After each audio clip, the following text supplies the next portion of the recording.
बिस्मिल्लाहिर्रहमानिर्रहीम, अस्सलाम वालेकुम, सुबह बखैर, गुड मॉर्निंग। असी अवां जी खिदमत में हाज़ुर थी विया आहियूं। आउं त फ़िलहाल आहियां इरशाद जागीरानी ऐं सदफ़ भुट्टो बि अचण वारी आहे, मेकअप रूम में आहे। सो थोरी कॾहिं कॾहिं देरि थी वेंदी आहे। देरि थियण जा कई सबब आहिनि। हिकु त पाण सवेर उथी न आहियूं सघंदा, निंड पाण इलाही कंदा आहियूं, या निंड देरि सां कंदा आहियूं त पोइ अखि टाइम ते न खुली सघंदी आहे। अलार्म पियो वॼंदो आहे, वरी उनखे ऑफ करे छॾींदा आहियूं। वरी पोइ जॾहिं घर जो को भाती उथंदो आहे ऐं ॾिसंदो आहे घड़ियाल ॾे त टाइम त एतिरो थी वियो आहे, अञा भला साहिबु छो सुतो पियो आहे। पोइ उथारण जी कोशिशि कंदा आहिनि ऐं पोइ उनखां पोइ सुबुह जो उथणु हूअं बि ॾाढो ॾुखियो थींदो आहे। पर जेकी जॉब वारा माण्हू आहिनि, जेकी पंहिंजे कमकार ते वञनि था, उन्हनि जे लाइ सवलो बि आहे। ऐं जेकॾहिं कॾहिं कॾहिं वरी ईअं बि थिए थो, देरि सां पहुचण जा सबब जेकी बयानु कयूं था पाण, त हिकु त देरि सां पाण उथंदा आहियूं, ॿियो वरी जेकॾहिं पाण सवेर उथूं बि सही त पोइ थींदो ईअं आहे त रस्ते में किथे न किथे ट्रैफ़िक जैम मिलंदी आहे। ख़ासि तौर ते कराची ट्रैफ़िक जी जेकॾहिं पाण ॻाल्हि कयूं त पोइ रस्ता सुबुह जो तमामु घणा गूनागून हूंदा आहिनि। सुबुह जो माण्हू सुबुह जो शागिर्द स्कूल वञनि था, माण्हू जेकी वालदेन आहिनि उन्हनि खे स्कूल छॾणु वञनि था, ऐं जेकी पंहिंजे रोज़गार असांखे ॿाहिरि निकिरनि था, ख़ासि तौर ते बाइक्स वारा, गाॾियुनि वारा, उन्हनि बि हिकिड़ो सिलसिलो अहिड़ो जोड़े छॾियो आहे जो कराची जा वॾा जेकी रोड आहिनि उहे बि हाणे ॼण त वॾा नथा लॻनि, उहे बि नंढड़ा थी विया आहिनि। सो इन सूरत हाल में हर चौक ते, हर सिग्नल ते पाण खे 2-4 मिंट बीहणो पइजी वेंदो आहे। ऐं पोइ कॾहिं कॾहिं ईअं थींदो आहे जो माण्हू ज़हन में रखंदो आहे त हेतिरो पहिरियां आउं निकिरां थो, त हेतिरो पहिरियां आउं पहुची बि वेंदुसि, पर ईअं थींदो वरी बि न आहे। ऐं कॾहिं कॾहिं पाण वरी ईअं बि कंदा आहियूं जो हिकिड़ी लाइन जेका हिकिड़ी रो हलंदी आहे, हिकिड़ी कतार, त पोइ उन तरफ़ वरी गुत हणंदा आहिनि ड्राइवर हज़रात, त बाबा इन पासे खां ट्रैफ़िक रवां दवा आहे त इन पासे निकिरी हलूं। पर जॾहिं ओॾे गुत हणंदा आहियूं ऐं ओॾे वेंदा आहियूं त वरी उन पासे वारी लाइन बीहिजी वेंदी आहे, बाक़ी जिते पहिरियां हुयासीं उहा वरी शुरू थी वेंदी आहे। सो कॾहिं कॾहिं ईअं बि थी वेंदो आहे। सो अहिड़ियुनि सूरत हालतुनि खे मुंहुं ॾींदे आख़िर बख़ैर आहिस्ते आहिस्ते पहुची वेंदा आहियूं पाण ख़ैरियत सां पंहिंजे प्रोग्राम में। सो सदफ़ जेको आहे सो थोरी देरि में पहुचण वारी आहे। आउं पहुची वियो आहियां तव्हांजी ख़िदमत में। उमेदु आहे तव्हां बिल्कुलु ठीकु ठाकु हूंदव, ख़ैरियत सां, मज़े में, करार में। असां तव्हांजे लाइ दिलि सां दुआऊं कंदा आहियूं ऐं इंशाअल्लाह अनक़रीब उन्हनि दुआउनि जो फल मिलंदो, उन्हनि दुआउनि जो समर मिलंदो। अल्लाह साईं सभिनी जी ॿुधण वारो आहे, सभिनी खे मौक़ो मिलंदो आहे, सभिनी खे वारो मिलंदो आहे। पर हाणे ॻाल्हि इहा आहे त जॾहिं तव्हांखे मौक़ो मिले थो, जॾहिं तव्हांखे वारो मिले थो, त उन वक़्तु होश वठण जी ज़रूरत आहे, उन वक़्तु अकुल मां कमु वठण जी ज़रूरत आहे, ऐं उन वक़्तु फ़ैसिले करण जी ज़रूरत हूंदी आहे। कॾहिं कॾहिं पाण फ़ैसिला ड्रिगा करे छॾींदा आहियूं, ऐं जॾहिं फ़ैसिला ड्रिगा थी वेंदा आहिनि त पोइ को बि नतीजो न निकिरी सघंदो आहे। सो इन ॾिस में जॾहिं बि को तव्हांखे मौक़ो मिले थो त उन वक़्तु थोरो फ़िकुर बि कयो, थोरो गौर बि कयो त हीउ मौक़ो थी सघे थो त ॿीहर मूंखे न मिले। पर ईअं बि थींदो आहे त कंहिं मौक़ा वरी ॿीहर मिलंदा आहिनि। जेकी ख़ासि तौर ते उदास नौजवान आहिनि, जेकी बेरोज़गार आहिनि, जेकी परेशान आहिनि, बेरोज़गारी, महांगाई त हूअं ई वण ई वॼाए छॾिया आहिनि, हर माण्हू परेशान आहे। हेठियों तबिको बि परेशान आहे, थोरो उन खां मथियों तबिको जेको आहे उहो बि परेशान आहे। सो हाणे ॻाल्हि इहा आहे त इन सूरत हाल में ख़ासि तौर ते जेके नौजवान आहिनि उहे त बिल्कुलु ई परेशान आहिनि, उहे तमामु घणा मायूस आहिनि। मायूसी हूअं ई कुफ़ुर आहे, पर छा कजे, मायूसी वरी कॾहिं कॾहिं अची बि वञे थी। पर इन ॾिस में आउं त एतिरो चवंदुसि त मौक़नि जी तलाश में रहंदा कयो। ऐं हिकिड़ो मौक़ो वञे थो त तव्हांखे चुप करे वेहणो न आहे, हथु हथ ते ॾेई, हथु हथ ते रखी वेहणो न आहे। तव्हांखे वरी ॿिए मौक़े जी तलाश करणु घुरिजे। पंहिंजी CV जेका आहे सा उहा तव्हां हमेशह पंहिंजे मोबाइल में रखंदा कयो। कोई बि जेकॾहिं तव्हांखे दोस्त चवे थो त यार किथे जॻह अची वई आहे, किथे वैकेंसी आहे, त उनखे पंहिंजी CV उन वक़्तु ई मोकिले छॾियो। कॾहिं कॾहिं दोस्त ईअं बि कंदा आहिनि त को दोस्त जेकॾहिं उनखे ऑफर कंदो आहे या उनखे ॿुधाईंदो आहे त हिते फलाणी जॻह ख़ाली आहे ऐं तुंहिंजे लाइ सूटेबल आहे, त पोइ दोस्त वरी चवंदा आहिनि यार मुंहिंजी CV ठहियलु न आहे। पोइ CV ठहिण जे लाइ बि एतिरा सुस्त हूंदा आहिनि, उन में 4-5 ॾींहं लॻी वेंदा आहिनि। सो तव्हां CV त सुठे नमूने वारी CV तव्हां वटि पई हुजे। ऐं अॻे ज़माने में असांखे त ॿुधाईंदा हुआ उस्ताद, आगाटे ज़माने जी सफ़ा ॻाल्हि नथो कयां, माज़ी क़रीब जी ॻाल्हि थो कयां, त असांजे पर्स में, असांजे बटूअ में, असांजे पॉकेट में ख़ासि तौर ते अॻे त पासपोर्ट साइज़ फ़ोटू बि पिया हूंदा हुआ। कंहिं वक़्तु बि किथे बि मौक़ो मिले, किथे फ़ोटुनि जी ज़रूरत पए त माण्हू फ़ोटू ॾेई छॾे। सो इन सूरत हाल में तव्हांखे मायूस न आहे थियणो। इंशाअल्लाह अनक़रीब तव्हां बिल्कुलु ठीकु ठाकु किथे न किथे कंहिं मंज़िल ते सेट थी वेंदो। ऐं इंशाअल्लाह जॾहिं सेट थी वञो त पोइ तव्हांजो फ़र्ज़ु आहे त तव्हां पंहिंजे पाड़े वारनि खे, पंहिंजनि मिटनि माइटनि खे, पंहिंजे दोस्तनि खे, ख़ासि तौर ते पंहिंजनि सिंधियुनि खे बि किथे किथे सेट करायो।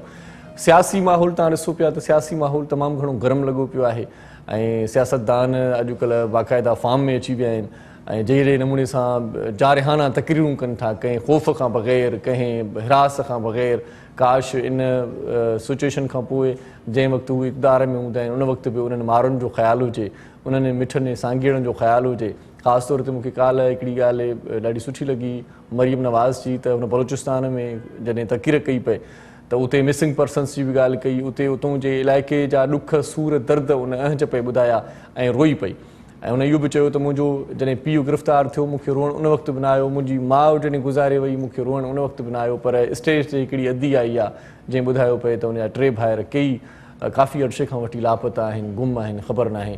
हाणे ॾुख इहो थींदो आहे त कॾहिं कॾहिं कंहिं माण्हूअ जे मरण जी ख़बर असांखे मिलंदी आहे, मरण खां पोइ वरी 2-4 ॾींहंनि खां पोइ कुदरती हिकिड़ो तरीक़ो आहे त दिलि ते पाण ई पथर अची वेंदो आहे, सब्र माण्हूअ खे अची वेंदो आहे, माण्हू विसारे बि छॾींदो आहे। पर जंहिं माण्हूअ जी ख़बर ई न हुजे त हीउ जीअरो आहे या गुज़ारे वियो आहे नाहे, उण में उनजी अमड़ जो छा हाल हूंदो, उनजे वालदेन जो छा हाल हूंदो, उनजे पेरेंट्स जो छा हाल हूंदो, उनजी ज़ाल जो छा हाल हूंदो, उनजे ॿारनि जो छा हाल हूंदो, इहा हिकिड़ी वॾी सूरत हाल आहे। कॾहिं कॾहिं पंहिंजो पाण ते जॾहिं इहे कैफ़ियतूं हावी करे तव्हां ॾिसंदो, पाण सोचींदो त इंतिहाई गंभीर सूरत हाल आहे जंहिं माण्हूअ जी ख़बर ई न हुजे। सो इन हवाले सां बि तमामु घणो अॼुकल्ह माना दीदा दिलेरी सां ॻाल्हाइनि पिया सियासतदान। बिलावल भुट्टो ज़रदारी साहिब जो ख़िताबु हाणे इन्हनि जेकी अपोज़िशन जमायतुनि जो जेको गठजोड़ आहे या अपोज़िशन जमायतुनि जी जेका ॿधी आहे, उन 3 शायान शान जलसा थी चुका आहिनि। पहिरियों जेको गुजरांवाला में थियो, कराची में, वरी हाणे कोयटा में, बलूचिस्तान साइड जेको जलसो थियो आहे।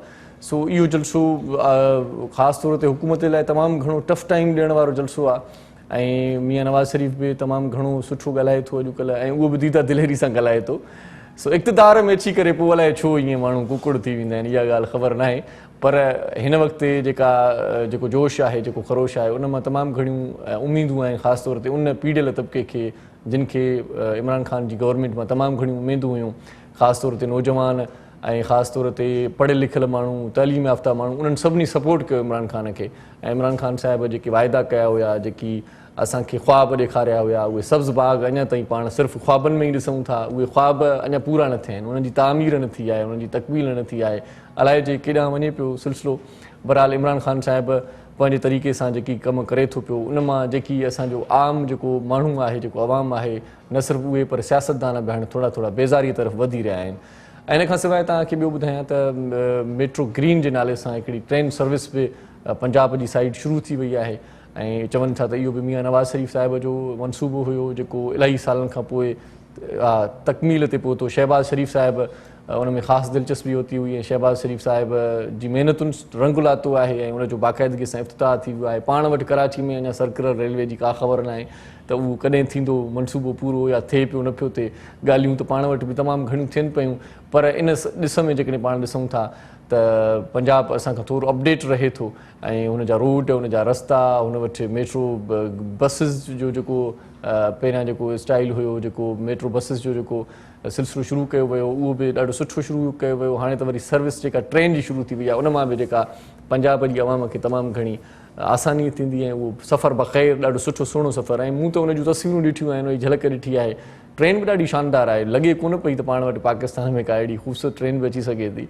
उन ट्रेन जो जेको स्टाइल आहे उहो ॿाहिरनि मुल्कनि वारो स्टाइल आहे ऐं असांखे ख़ुशी आहे पाकिस्तान जो हिसो आहे पंजाब बि, पर सिर्फ़ु पंजाब न बल्कि सभई जेके सूबा आहिनि, जेकी बि असां वटि सियासतदान आहिनि, सभई पंहिंजनि पंहिंजनि इलाइक़नि में, पंहिंजनि तकनि में, पंहिंजनि वोटरनि सां, पंहिंजे इलाइक़े जे माण्हुनि सां जेकॾहिं मिलंदा, उन्हनि सां कचहरी कंदा ऐं उन्हनि जा मसइला हल कंदा त बिन कंहिं मुश्किलात जे मुंहिंजे ख़्याल में त हीउ पंहिंजो जेको पाकिस्तान आहे, पंहिंजी जेका सिंध आहे, पंजाब आहे, बलोचिस्तान आहे, ख़ैबर पख्तूनख्वा, सभई जेके सूबा आहिनि उहे तमामु घणी तरक़ी कंदा ऐं उन मां असांखे लाभ मिलंदो ऐं उन मां असां बि ईअं खणी चऊं त साफ़ु सुथरा ऐं असांजो जेको माइंड आहे, असांजो जेको स्टाइल आहे, लिविंग स्टाइल आहे, असांजी जेका तालीम आहे, उहे सभई मामला हल थी वेंदा।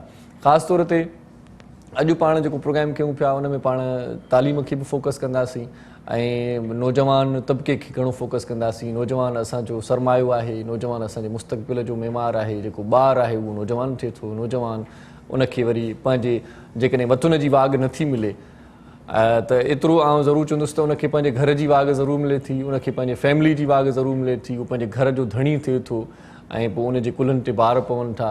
पोइ के नौजवान पढ़ाई तरफ़ तमामु घणा अॻिते वधी वञनि था, किन नौजवाननि ते वरी अॻ में ई बेवसीअ जा ॿार पइजी वञनि था, तालीम अध में छॾे ॾियनि था। सो इहे बि तमामु घणा रीज़न्स आहिनि। इन्हनि रीज़न्स में, इन्हनि सबबनि में माण्हू कीअं सर्वाइव करे थो, नौजवान अॼुकल्ह छा कंदो, या छा करण वारो आहे, इन ॾिस में पाण तमामु घणी कचहरी कंदासीं ऐं कुझु वरी तव्हां सां भोग ठकायो जा सिलसिला बि हूंदा, किथे किथे कंहिं मौक़े ते तव्हां टेलीफोन बि कंदव ऐं असांखे पंहिंजी का गुफ़्तार बि ॿुधाईंदो ऐं असांजा गुफ़्तार बि हूंदा। अॼु जेका प्रोग्राम में मेरी पहिरीं शख़्सियत आहे जंहिं सो तव्हां सां तारुफ़ कराइण वारो आहियां, पाण सुठा होस्ट बि आहिनि ऐं शाइरीअ सां बि उन्हनि जी दिलचस्पी आहे, शाइरी बि कनि था ऐं ख़ासि तौर ते जीअं मां नौजवाननि जो ज़िक्र कयो त जेके सुठा नौजवान खे मंज़िल ते आहिनि, उन्हनि नौजवाननि मंझां हिन जो नालो बि आहे, पाण इंजीनियर बि आहिनि। सो भलीकार चऊं था इंजीनियर इम्तियाज़ लगारी साहिब खे, जेकी ख़ासि तौर ते अॼुकल्ह मोटिवेशनल स्पीकर तौर बि तमामु घणो अॻिते निकिरनि पिया।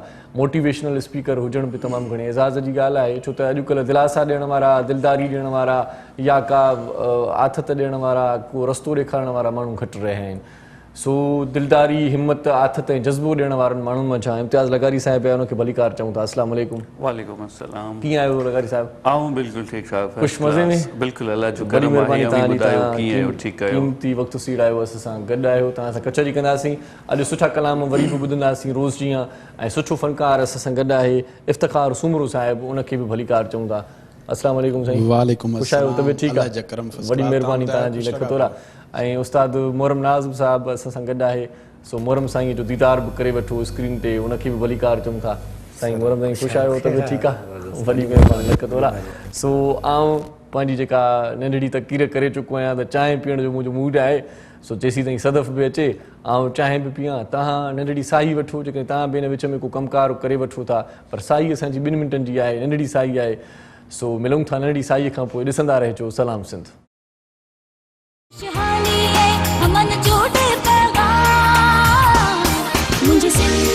सलाम सलाम सिंध, शहानी है अमन जोड़े पैगाम, मुझे सिंध के सलाम सलाम सिंध। जी भलीकार चऊं था तव्हांखे पंहिंजे प्रोग्राम में। सलाम सिंध प्रोग्राम आहे ऐं हाणे त रौनक लॻी वई आहे। ऐं पहिरियां अकेलो वियुसि, हाणे अची वई आहे सदफ़। बिल्कुलु हिकु दफ़ो तव्हांखे मां ॿीहर अस्सलाम वालेकुम चवणु चाहींदसि। पंहिंजे प्रोग्राम सलाम सिंध में भलीकार थी कयां। तव्हां असांजे प्रोग्राम में कॉल करे सघो था, शामिल थी सघो था। इंसान आहियूं, कॾहिं देरि सवेर थी वेंदी आहे, इंसान नंढी नंढी ॻाल्हियुनि खे दरगुज़र कंदो आहे, पर मर्शाद खे पहिरियों ई कॉल करे चई छॾियो। मूंखे अंदाज़ो हूंदो आहे त मतिलबु अॼु मूंखे 10 मिंट या 15 मिंट मां लेट थी वेंदमि, पर पूरी कोशिशि हूंदी आहे त टाइम ते पहुची वञूं। पर ज़ाहिरी ॻाल्हि आहे, वक़्त खे त केरु रोके कोन थो सघे, वक़्तु अॻिते निकिरी वेंदो आहे। हाणे मूंखे जीअं फैमिली चए पई त रातूं जेके आहिनि सियारे जूं वॾियूं थी वेंदियूं, सियारे जूं वॾियूं थी वेंदियूं, असां देरि ताईं सुम्हंदा आहियूं। ठीकु आहे, मां चयो पुछा कयां, मतां तव्हांखे ख़बर न हुजे। त मां पंहिंजी फैमिली खे इहो ॿुधायां पई, राति नंढी हुजे सियारे जी या वॾी हुजे, असांखे त पंहिंजे टाइम सां हलणो हूंदो आहे। असांखे ओड़े तरीक़े सां 6 बजे उथणो हूंदो, ओड़े तरीक़े सां पंहिंजी रूटीन रखणी आहे, ओड़े तरीक़े सां टाइम ते पुॼणो आहे। उहा अलॻि ॻाल्हि आहे, उहा अलॻि ॻाल्हि हूंदी आहे। त गर्मियुनि में ज़रा सिज में पहुची वेंदा आहियूं, ऐं सर्दी में राति हूंदी, मां सम्झां थी 7 बजे, न बहुत थींदो इलाही। न राति कोन हूंदी, सुबुह जा पर हूंदा। बहरहाल देरि आहे, दोस्त आहे, तव्हांखे भलीकार चऊं था प्रोग्राम में। ऐं मुज़ महिमान जो आउं तारुफ़ कराए चुको आहियां। इम्तियाज़ लगारी साहिब असां सां गॾु आहिनि, इफ़्तिख़ार साहिब गॾु आहिनि, ऐं मोहरम नाज़ साईं गॾु आहिनि। सो आगाज़ कयूं था असां पंहिंजे दोस्त इंजीनियर इम्तियाज़ लगारी साहिब खां। सो लगारी साहिब, छा अॼुकल्ह कयो पिया? सभ खां पहिरियां तव्हांजी पंहिंजी ज़िंदगी पुछा कयूं, पोइ नौजवाननि जी ज़िंदगीअ तरफ़ वधूं था। हा इरशाद, जीअं अवां सवेर जी ॻाल्हि कई त ज़िंदगी ॾाढी मसरूफ़ आहे ऐं ज़िंदगीअ में कुझु नौजवान अहिड़ा हूंदा आहिनि जेके कंहिं न कंहिं लाभ जी तरफ़ वञण जी कोशिशि कंदा आहिनि। उन्हनि जी ज़िंदगीअ में ॾाढी मसरूफ़ियात हूंदियूं आहिनि ऐं उन्हनि मंझां आउं हिकु आहियां। सो अव्हांखे ॿुधाईंदो हलां त आउं जॉब बि करियां पियो, उन खां पोइ मुंहिंजो पंहिंजो कोचिंग सेंटर बि आहे जेको नर्सरी खां एंटर क्लास ताईं हलंदो आहे। उन खां पोइ अव्हांखे ज़ाती तौरु ख़बर आहे त गुज़िरियल 3-4 सालनि खां आउं मोटिवेशन ते कमु करियां पियो। मुंहिंजी कोशिशि आहे त जेके नौजवान जेके थोरो पंहिंजे रस्ते खां भटकियल आहिनि या उन्हनि खे को पाथ वे कोन आहे ज़िंदगीअ में, परेशान आहे, ज़िंदगीअ में तमामु घणा मसइला हूंदा आहिनि। कुझु छोकिरा डिप्रेशन ॾांहुं हलिया वेंदा आहिनि, कुझु वटि फ्यूचर प्लानिंग कोन हूंदी आहे, कुझु वटि करियर काउंसलिंग कोन हूंदी आहे, कुझु वटि कॉन्फिडेंस न हूंदो आहे, कुझु वटि कॉन्फिडेंस हूंदो आहे त उन्हनि खे को प्रॉपर चैनल न मिलंदो आहे।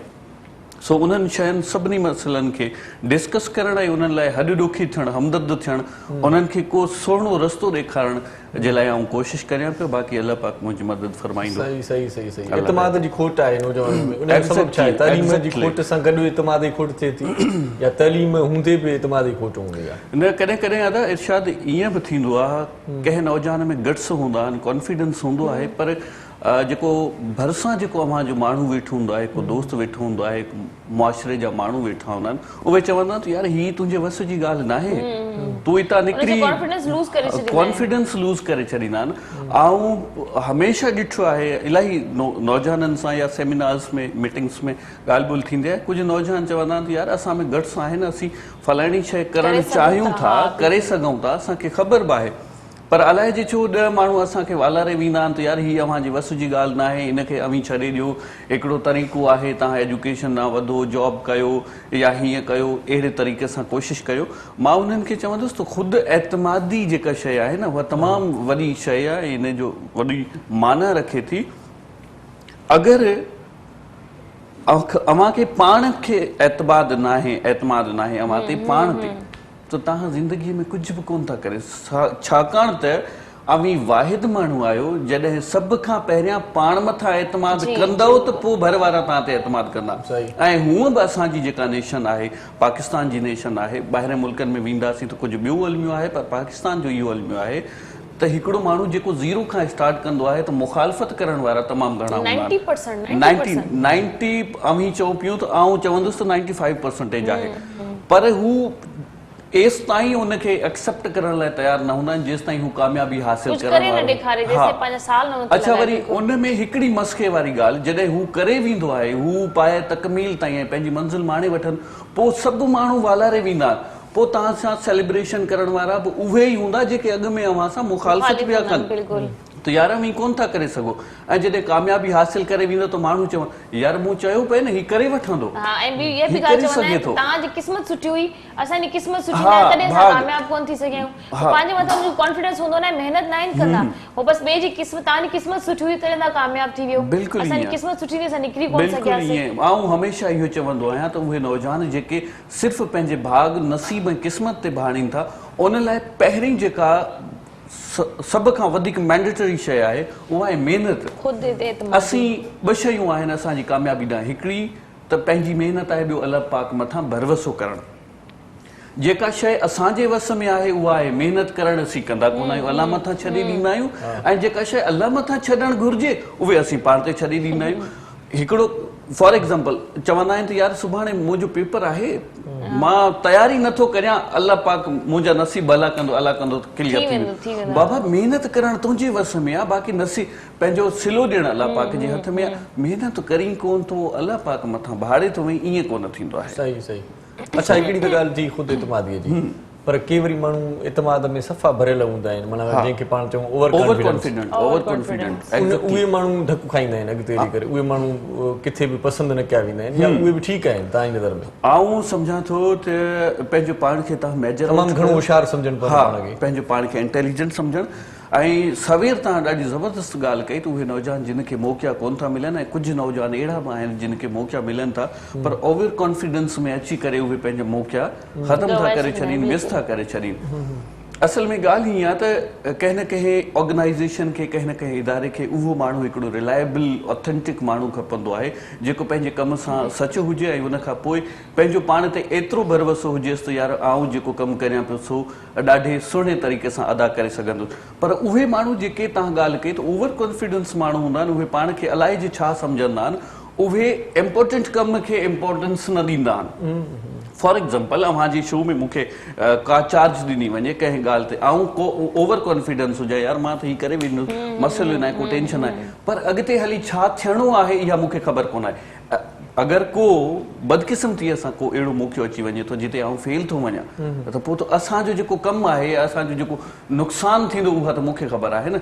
अगरि ॻाल्हि कजे तालीम जे हवाले सां जेके ओवर कॉन्फिडेंस आहिनि, ॿियनि इदारनि जे हवाले सां ओवर कॉन्फिडेंस आहिनि, ऐं सम्झो अल्लाह पाक हर माण्हूअ खे कंहिं न कंहिं ॾात सां नवाज़ियो आहे, असांखे उन ॾात खे तराशणो आहे, असांखे पंहिंजो पाण खे थोरो चमकाइणो आहे, असांखे पंहिंजो पाण मथां कमु करिणो आहे। पर उहे नौजवान जेके पंहिंजो पाण खे ओवर कॉन्फिडेंस सम्झनि था, उन्हनि खे हिकु त मुआशिरो पसंदि कोन थो करे। ऐं ॿी ॻाल्हि इहा, कॾहिं कॾहिं ईअं बि थींदो आहे, जीअं मूं ॻाल्हि कई, अगरि तव्हां वटि टाइम हुजे त हिकिड़ी कहाणी आहे अव्हां सां शेयर करियां। ॿिनि कीवलियुनि जो मुक़ाबिलो थियो, हिकिड़ी कीवलीअ जी पर जेका प्रैक्टिस हुई उहा ॾाढी ज़बरदस्त हुई। उनजो जॾहिं मुक़ाबिलो पिए थियो त हू खटे पई वई, हिकु भेरो मुक़ाबिलो थियो, उन चयो त मां ज़िंदगीअ में कॾहिं हारायो ई कोन्हे, इन करे मूंखे को टेंशन ई कोन्हे, हिन किवलीअ खे मां अॻिते वञण थी ॾियां, मां पाण बीह थी रहां, जेॾी महिल थोरो टाइम बचंदो मां भॼण जी कोशिशि कंदसि। अच्छा ईअं थियो। हाणे हू हिकिड़ी जेका किवली हुई उहा अॻिते हलंदी पई वई ऐं पुठियां जेका ओवर कॉन्फिडेंट हुई उन सोचियो पिए त मुंहिंजी ज़िंदगीअ मां हमेशह कामयाबु थी ऐं नाकाम थी कोन थी सघां, इहो सवाल ई पैदा कोन थो थिए। पर steady and slow and steady wins the race. हू हिकिड़ी जेका केवली पहिरियां वारी हुई उहा आहिस्ता आहिस्ता अॻिते हलणु लॻी, हिन खे पुठियां शायदि को निंड जो झोको अची वियो। हिकिड़ो मिसाल आहे इनखे, इहो सेहड़ ऐं कुमीअ जी कहाणी आहे। सेहड़ ऐं कुमीअ जी बि कहाणी आहे, पर हिकिड़ो वरी ॿियो बि अथव, आम मिसाल बि ॾींदा आहिनि, उहो इहो बि अथव। कुमी आस्ते आस्ते हलंदी आहे, हलंदी रही, सेहड़ चयो त मां जल्दी पहुची वियुमि। एग्ज़ैक्टली इहो मिसाल। त पोइ जॾहिं हुन पुठी वारी ॾिठो त यार हू त मंज़िल जे वेझो आहे बिल्कुलु, हुनखे पोइ निंड मां जाग थी त जल्दी जल्दी भॼां, आख़िर में हूअ हाराए वेठी।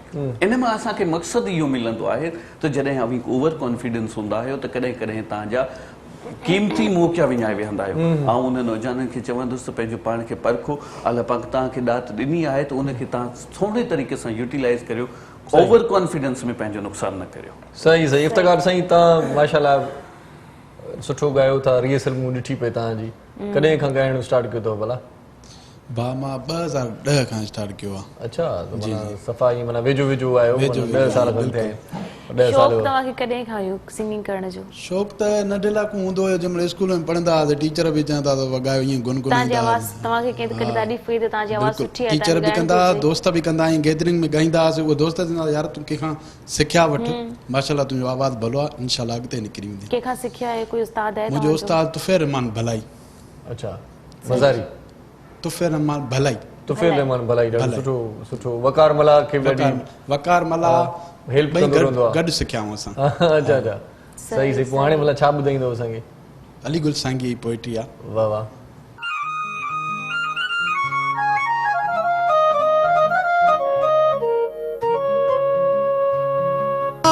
से जहड़ो को दुश्मन कोने, दिला से जहड़ो को दुश्मन कोने, एड़ो दिलासो न ॾिजे दिल वारे खे, प्यार कजे रखी पैर पट ते, प्यार कजे रखी पैर पट ते, अली गुल धोखो न ॾिजे प्रिय प्यारे खे।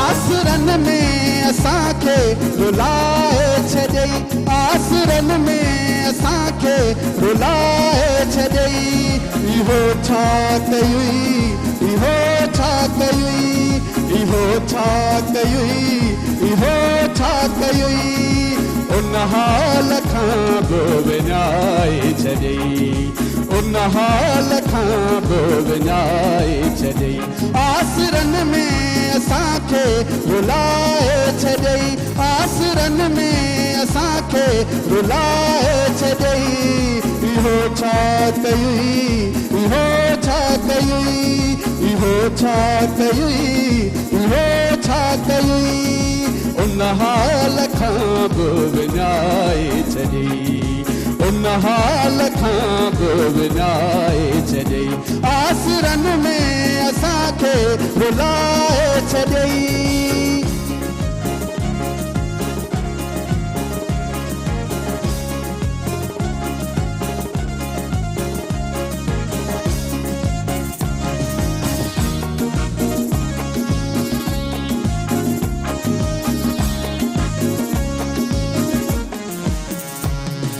ये दुनिया समूरी खिलाए छॾई, ये दुनिया समूरी खिलाए छॾई,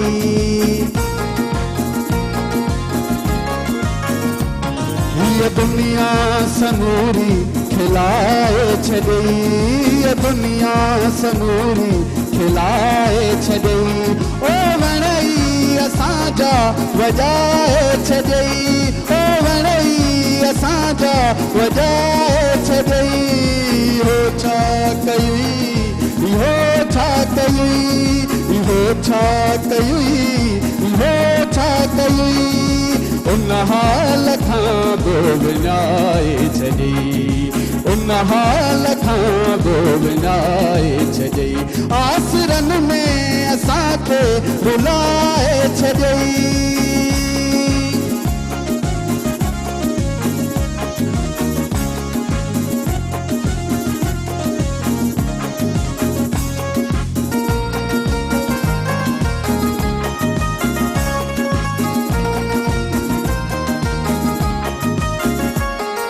अली गुल जी दिलड़ी रंजाए छॾई अली गुल जी दिलड़ी रंजाए छॾई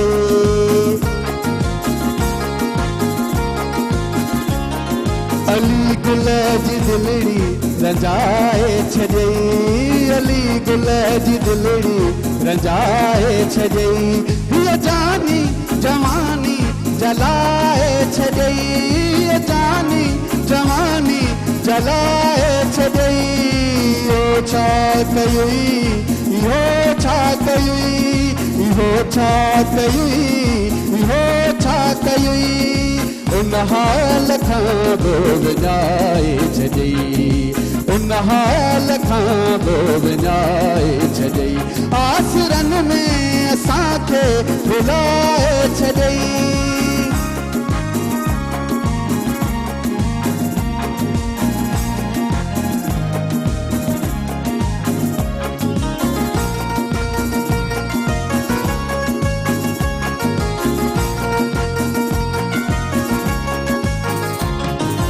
दुनिया समूरी खिलाए छॾई दुनिया समूरी खिलाए छॾई ओ वणई असांजा वॼाए छॾई ओ वणई असांजा वॼाए छॾई इहो छा कई इहो छा कई इहो छा कई इहो छा कई उन हाल खां पोइ विञाए छॾई उन हाल खां पोइ विञाए छॾई आसरनि में असांखे रुलाए छॾई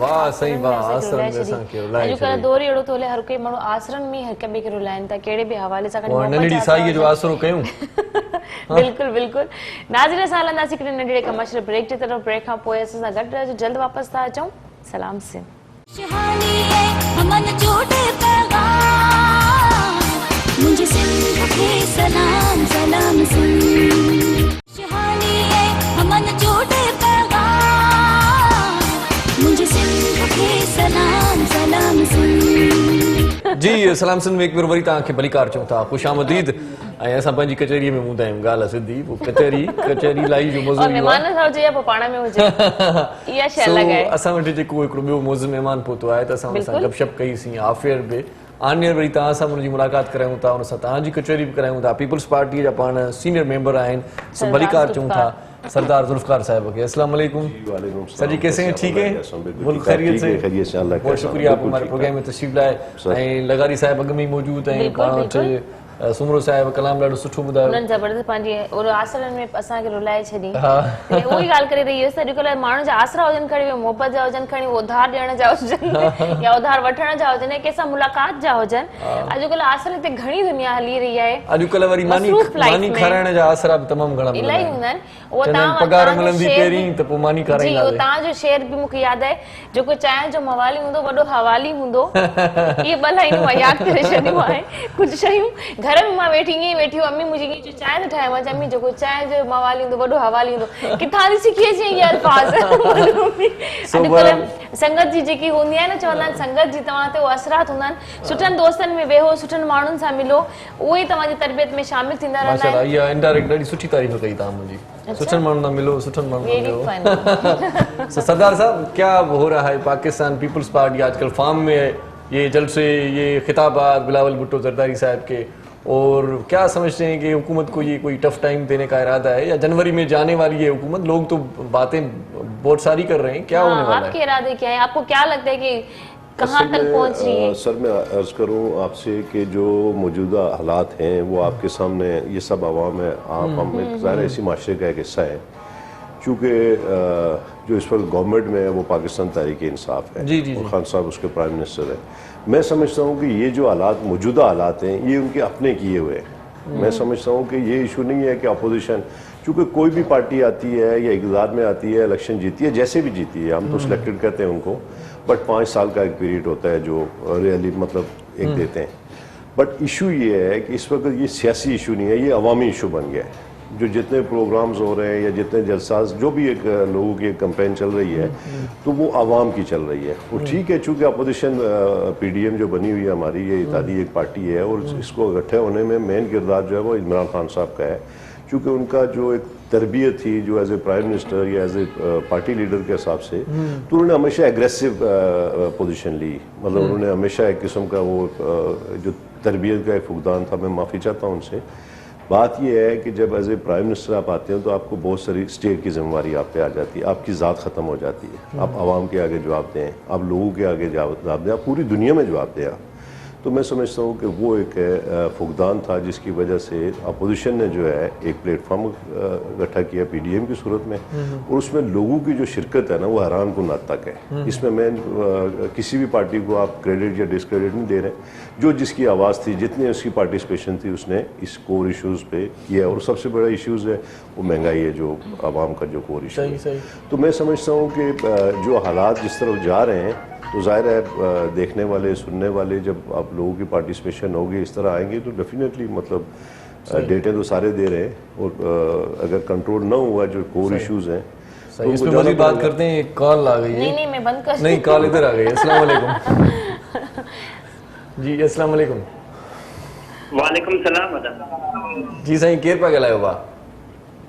अदा इस्माइल लगारी पियो ॻाल्हायां, टायर की शहर में। साईं वरी महिरबानी रख थोरा टीवी जो वॉल्यूम बि घटाइजो ऐं प्रोग्राम ॾिसो पिया। छा चवणु चाहींदो? जी बस कोई ना हिते कंहिंजो कर्ज़ी थी, इरशाद तुंहिंजी बि मर्ज़ी थी। वाह साईं, कोई ना हिते कंहिंजो कर्ज़ी थी, इरशाद वाह तुंहिंजी बि मर्ज़ी थी। हिकिड़ो त तव्हांजो शाइर आहे हिकिड़ो। हा साईं, इरशाद तुंहिंजी बि मर्ज़ी थी। वॾी महिरबानी साईं, असांजी मर्ज़ी आहे त तव्हां मोहबत वञी करो। मौजूद जेके महिमान आया आहिनि उन्हनि खे बि असां वेलकम चवंदासीं प्रोग्राम में। वॾी महिरबानी, लख थोरा। को सवाल आहे के महिमान खां करणु चाहियो? सदफ बि वेठी आहे। जी जेके बि आहिनि तव्हांजे माशाल्लाह तव्हांजो प्रोग्राम बहितरीन हूंदा आहिनि, ऐं तव्हां तमामु सुठा पिया लॻो। माशाल्लाह, वॾी ॻाल्हि आहे। बचे कुझु पंहिंजो जेकॾहिं इजाज़त हुजे कुझु कलाम ॻाईंदुमि। जी ॿुधायो, शेर ॿुधायो, झूंकारियो, कलाम ॻायो, जीअं तव्हांजी दिलि चए। तव्हांजो पंहिंजो प्रोग्राम आहे। हा। प्यार मुझे के समझी सघियो आ न तूं, प्यार मुझे के समझी सघियो आ न तूं, मूंसां पूरी मोहबत जूं ॻाल्हियूं न कर। इश्क ओको अथई चंद्र दोको अथई, इश्क ओको अथई चंद्र दोको अथई, चंद्र सां ही चाहत जूं ॻाल्हियूं न कर। वाह साईं, वाह। वॾी महिरबानी लगारी साहब। Thank you so much for calling. नाज़रीन, असांजी गुफ्तगू हली रही आहे, असां खोड़ सारा सवालात आहिनि। तव्हां बि असांजे प्रोग्राम में कॉल करे जेकॾहिं तव्हां असांजे जेके मौजूद महिमान आहिनि सरदार ज़ुल्फ़कार सर सां बि तव्हां सवालात करे सघो था। लगारी साहिब असां सां गॾु आहिनि। सर ख़ूबसूरत आवाज़ जा मालिक, असांजा सिंगर बि असां सां गॾु आहिनि। उन्हनि जी आवाज़ में तव्हां पंहिंजी फरमाइश में कोई गानो बि ॿुधाए सघो था। सिंगिंग जा सिलसिला हलंदा रहंदा। मां लगारी साहिब खां सवाल करणु चाहींदसि, एतिरी मसरूफ़ ज़िंदगी में तव्हां चओ था कोचिंग सेंटर्स बि आहिनि, तव्हांजी पंहिंजी अलॻि सां जॉब बि आहे, लेक्चरार मतिलबु दोस्तनि सां उथ वेह बि एतिरी रहंदी आहे, पंहिंजी फैमिली जे लाइ, पंहिंजी पर्सनल लाइफ जे लाइ टाइम कीअं कढंदा आहियो? एतिरी भाग दौड़ जे मतिलबु आहे एतिरो टाइम मसरूफ़ात में? हा बिल्कुलु ज़बरदस्त ॻाल्हि कई आहे, इहा नोटेबल ॻाल्हि आहे। पर ॻाल्हि ईअं आहे जो हीअ ज़िंदगी जुस्तजू जो नालो आहे, ज़िंदगी महिनत जो नालो आहे। ऐं आऊं छाकाणि त हिन महिल यंग एज में आहियां, इन करे आऊं हिन महिल पंहिंजो मसरूफ़ियात घटाए पंहिंजे इंजॉयमेंट ॾांहुं वधीक ध्यानु ॾियां त मूंसां, मां सम्झां थो ज़ाती तौरु मूंसां पाण सां नाइंसाफ़ी हूंदी। ऐं उन खां पोइ जेको मूं हिकिड़ो अलम खयो आहे, हिकिड़ो जो अज़म खयो आहे, जेको इरादो कयो आहे, उन में तमामु घणी महिनत जीअं मसरूफ़ियत जी ज़रूरत हूंदी आहे। एजुकेशन सां ई वाबस्ता आहियां, इन करे ई मूं सोचियो त पंहिंजो कोचिंग स्टार्ट कजे, रन कजे। अल्हम्दुलिल्लाह मां त गुज़िरियल सालनि खां रन पिया कयो, पर इन सां गॾु मूंखे हिकिड़ो फ़ाइदो बि मिलंदो आहे। जेके स्टूडेंट हूंदा आहिनि उन्हनि जी बि मां काउंसलिंग करे वठंदो आहियां। अव्हां जो ज़ाती तौरु सुवाल त मसरूफ़ियात में टाइम कीअं मिलंदो, आउं इन शइ जो क़ाइल कोन आहियां की टाइम कढां। हा, फैमिलीअ सां गॾु रहंदा आहियूं त पोइ मसरूफ़ियात में बि गॾु, फुर्सत में बि गॾु। बाक़ी हाणे इहा ॻाल्हि आहे त आउं इहो न सोचींदो आहियां त मां सफ़ा असली फ्री थी करे पंहिंजो टाइम वेस्ट करियां, पंहिंजो टाइम किल करियां।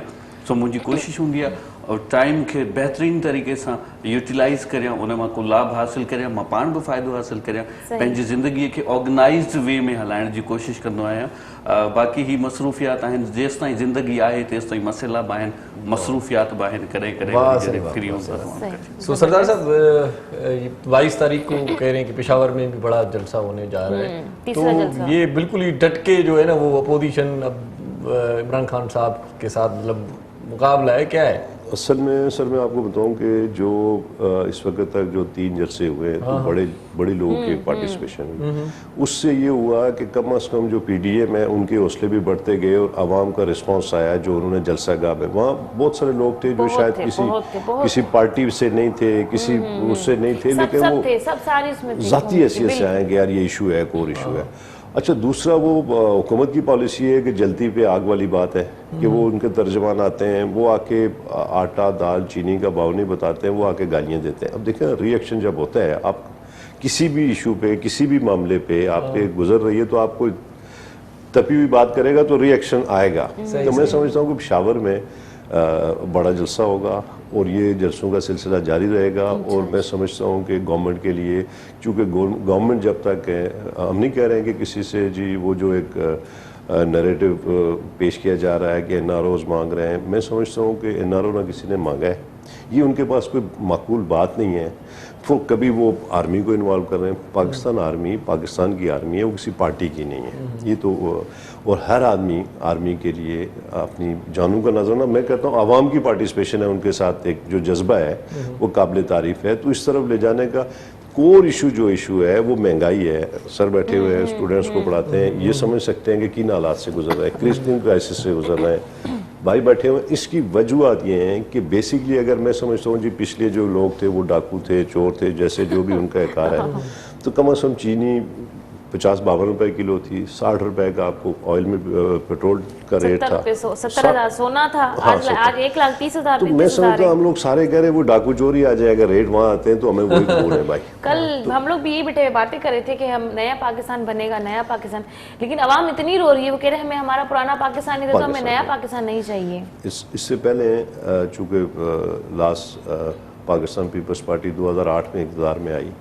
हालात इससे बदतर थे, क्योंकि आप बड़े लॉन्ग एक मार्शल के बाद, एक आप डिक्टेटर के बाद आप इक़्तिदार में आए, तो हमने आवाम को ये नहीं कहा जी कि वो पिछला चोरी कर गया था, वो कर गया था, ये कर गया था, डिलीवर किया। आपको डिलीवर करना पड़ता है।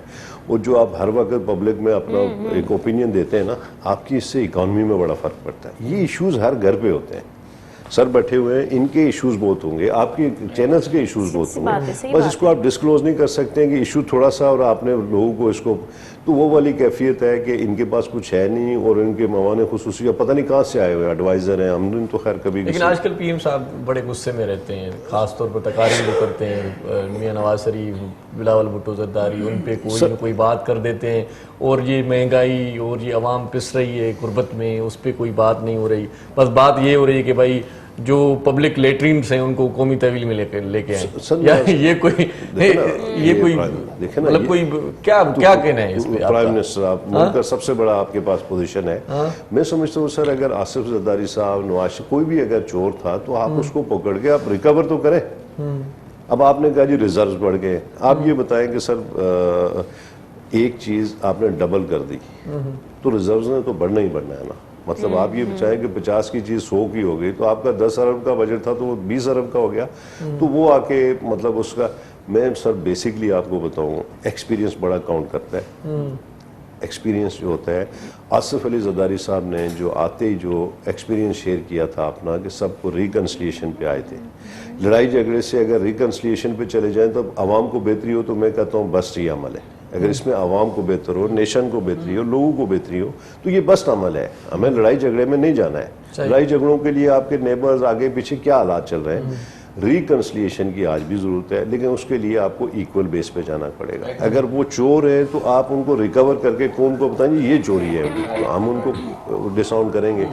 अब आ भी कुछ नहीं रहा है, रिकवरी भी नहीं है और ड्रामा वही चल रहे हैं। तो मैं समझता हूँ कि बदतरीन हालात है और बदतरीन हुकूमत है इस वक्त जो पाकिस्तान में चल रही है, जो एक हमारी यंग जनरेशन को गलत ट्रैक पे लेके जा रही है। आप देखें ना जी, शौर दे रहे हैं। मैं कहता हूँ कि हमारा आपका एक कल्चर है कि तमीज़ के दायरे में हमेशा एक बड़ों ने तरबियत की है कि आप एक तमीज़ के दायरे में जाएं। ये शौर ऐसा आया कि वो तमीज़ तो दूर की बात है, उसने एक तो मतलब इस हदें क्रॉस की हैं। आप समझ रहे हैं। अभी एक नई चीज़ इंट्रोड्यूस करवाई है, हालांकि ज़रूरत नहीं थी इसकी जी, टाइगर फोर्स कोई आई है। मतलब आपके पास इदारे हैं, आप उनको ठीक करें।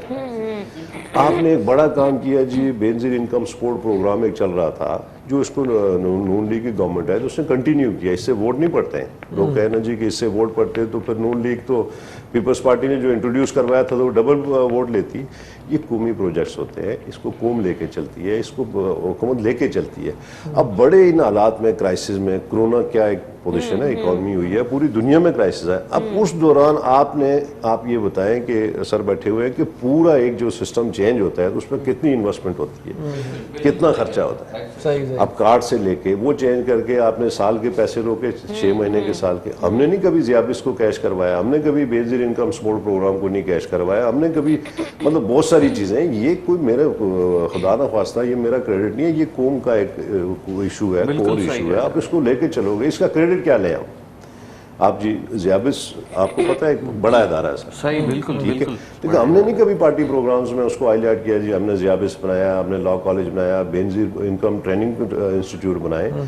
तो भाईजान ये हमें डिलीवर किया, आवाम में किया, और ये हमारा फ़र्ज़ बनता था। ठीक है, अब आके आपने वो एक शौकत खानम बना, उसका आपने एक, ठीक है, अच्छा एक प्रोजेक्ट है, हम उसको डिनाई नहीं कर रहे हैं, लेकिन इसका हरगिज़ मतलब नहीं है कि वही आके अब वही फार्मूला आप अप्लाई करें मुल्क और कौम पे। अब वो नाकाबिले कबूल है। तो इस वक्त ये है कि सर हालात ये जा रहे हैं कि इनका जनवरी तक पॉसिबल नहीं है जिस तरह के लोगों की पार्टिसिपेशन। आप देखें वो लेडी अर्थ वर्कर जो खान साहब वही कहते थे 50 आदमी सामने खड़े हो जाएं तो मैं रिज़ाइन करता हूँ। 2 करोड़ नौकरियों का था, घरों का था। आप सर सारे लोग हैं, हम लोग एक ही नेशन, एक ही ज़ुबान, एक ही मुल्क। सदर में जाएं जी, वो तोड़ फोड़ हुई आपके सामने हुई सर। KMC एक इदारा है जो लीज देता है आपको। अब आप और मैं कोई चीज़ ले रहे हैं तो हम डॉक्यूमेंट्स तो सरकार के देखेंगे ना, स्टेप्स देखेंगे, वेरीफाई करवाएंगे, रेवेन्यू को देखेंगे, कोर्ट को देखेंगे, उसके बाद आप कोई चीज़ परचेज करते हैं। वो बुलडोज़र आता है तो उसने नहीं देखा, आप पेपर लेके चीख रहे हो, चिल्ला रहे हो, उसने नहीं देखना, उसने जी वो सुप्रीम कोर्ट का आर्डर है जी, वो फलाने का आर्डर है जी, DC का आर्डर है। भाई वो तोड़ फोड़ करके तो लोगों को बेरोजगार किया। अब बेरोजगार का इम्पैक्ट ये पड़ रहा है कि चोरी चकारी बढ़ रही है। क्या करेगा बंदा, आम आदमी क्या करेगा? देखिए ना सर, और माजरत के साथ कि हाईली एजुकेटेड लोग जो है इस वक्त इस तरफ उनका क्राइम की तरफ रुझान जा रहा है। लेकिन सरदार साहब अब क्या इस वक्त जो है अवाम कहाँ जाए, क्योंकि ये जो अपोजिशन है वो हुकूमत को टफ टाइम देने में डट गई है। जी बिल्कुल। इमरान खान साहब वो अपोजिशन के जलसों पे उसकी नज़रसानी है, बीच के मसाइल रह गए।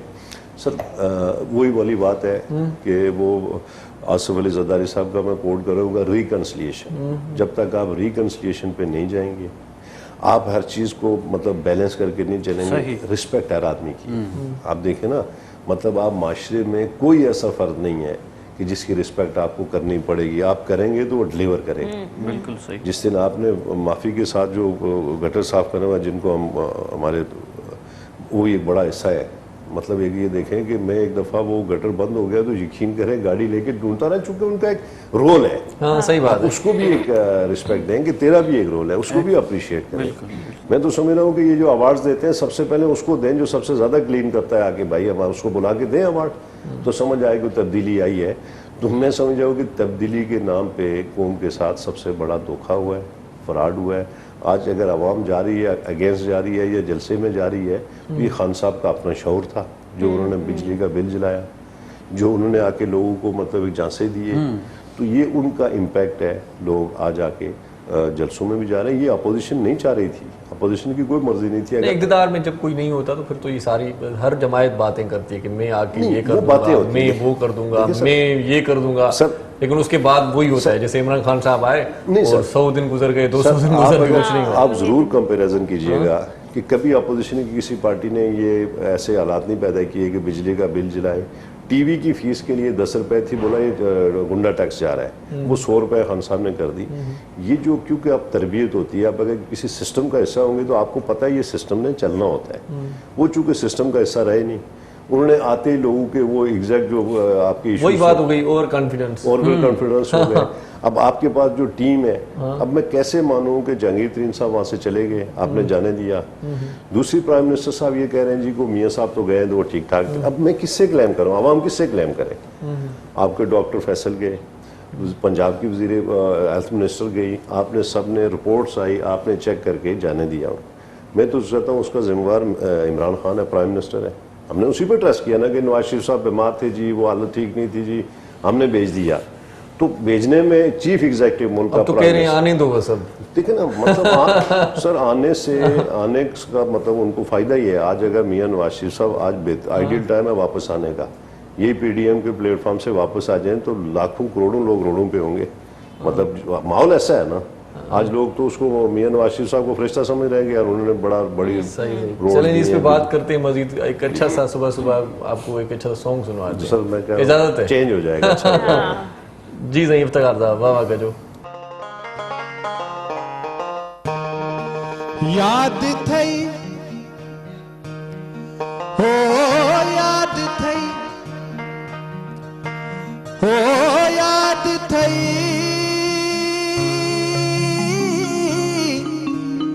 याद थई, याद थई रात कारी ऐं अंधारी तू ऐं मां, नीम छब जी अश्क बारी आ हज़ारी तू ऐं मां, इंतजारी बेकरारी रात सारी तू ऐं मां, हो इंतजारी बेकरारी रात सारी तू ऐं मां, हो जेकी थो खूब थो, जेकी थो खूब थो, यादी माज़ी दिल न कर, जेकी थियो सो खूब थियो।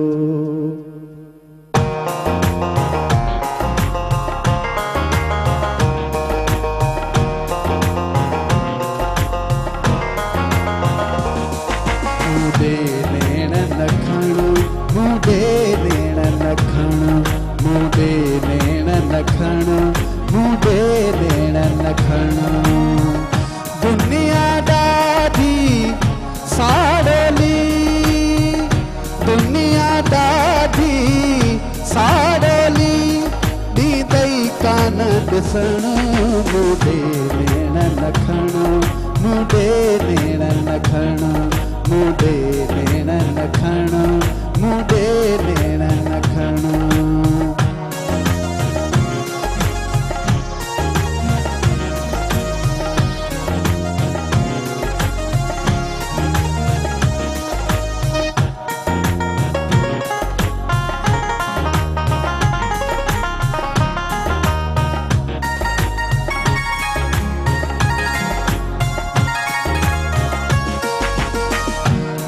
भी न मोड़े, खिल भी न मोसा, भुलजी कॾहिं मिल भी न मोसा,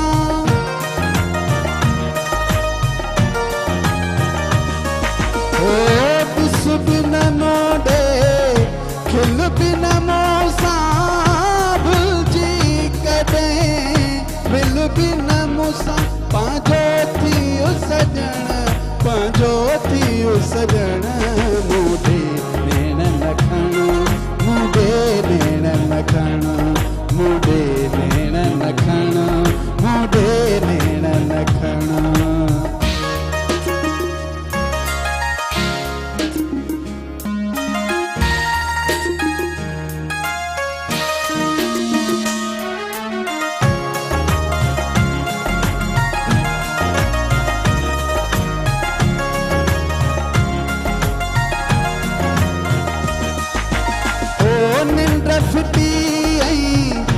तन तड़पे थो हिन दुनिया में कुछ न वणे थो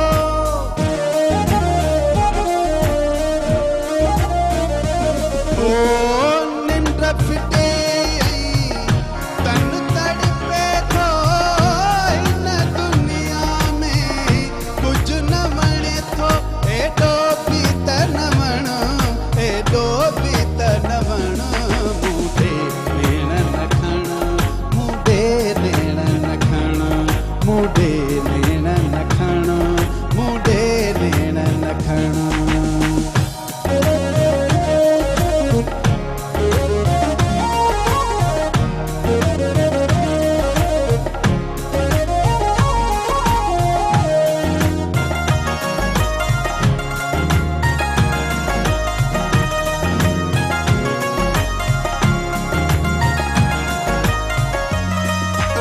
हो अर्ज करे ओ स्तात बुखारी ठीक ना है नीत निराली हो अर्ज करे ओ स्तात बुखारी ठीक ना है नीत निराली कंहिंखे ईअं चवण कंहिंखे ईअं चवण मुंडे नेण न खण मुंडे नेण न खण मुंडे नेण न खण मुंडे नेण न खण हो दुनिया ॾाढी साड़ेली ॾींदई कान ॾिसण मुंडे नेण न खण मुंडे नेण न खण मुंडे नेण न खण मुंडे नेण न खण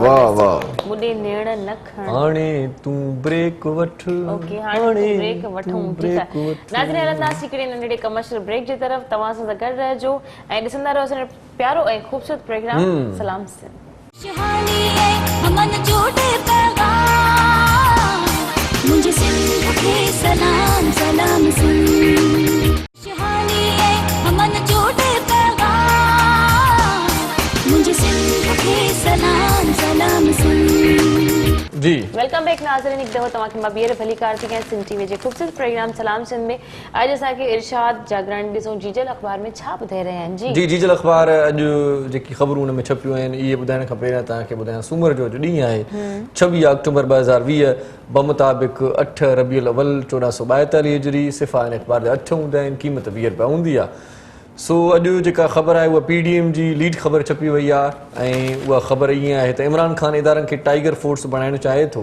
सिलेक्टेड ऐं सिलेक्टरनि खे इस्तीफ़ा ॾियणु घुरिजे PDM जे जलसे में अॻुवाणनि जो ख़िताब ऐं इन खां सवाइ जेकी मथे जेकी ख़बरूं आहिनि सुपर लीड जंहिंखे पाण चवंदा आहियूं उते 3-4 ख़बरूं आहिनि ऐं उन्हनि मां हिकु ख़बर इहा आहे तोहिन चोगन ख़ाकनि ज़रिए इस्लाम ते हमिलो लाइल्मी जो नतीजो आहे वज़ीर आज़म जो इहो चवणु आहे PTI हुकूमत खे 5 साल मुदो पूरो करणु ॾिनो वञे चौधरी सरवर जो इहो चवणु आहे ऐं राजा परवेज़ चवे थो त इमरान ख़ान जे घबराइण जो वक़्तु अची वियो हुकुमराननि जे रहण जो हाणे को बि जवाज़ नाहे इन खां सवाइ आलमी अमन लाइ 158 पाकिस्तानी पेस कीपर्स जाननि जी कुर्बानी ॾिनी पीस कीपर्स जाननि जी कुर्बानी ॾिनी पाक फ़ौज जो इहो चवणु आहे ऐं सिंध जे ॿेटनि ते वफ़ाक़ जी वालार ख़िलाफ़ जस्कम जो बबरलो बाईपास ते धरणो ट्रैफ़िक मुअतल ऐं कश्मीर जे गोदामनि मां 25 करोड़ रुपयनि जी कणिक गुम कई वई आहे नेब जो इहो चवणु आहे ऐं इन खां सवाइ जेकी ॿियूं ख़बरूं आहिनि कोयटा में बम धमाको 3 ॼणा मारिजी विया 7 ज़ख़्मी केतिरनि ई गाॾियुनि खे बाहि लॻी वई ऐं इन खां सवाइ शोबिस जे पेज ते पाण निगाह विझंदा आहियूं फौरी तौर ते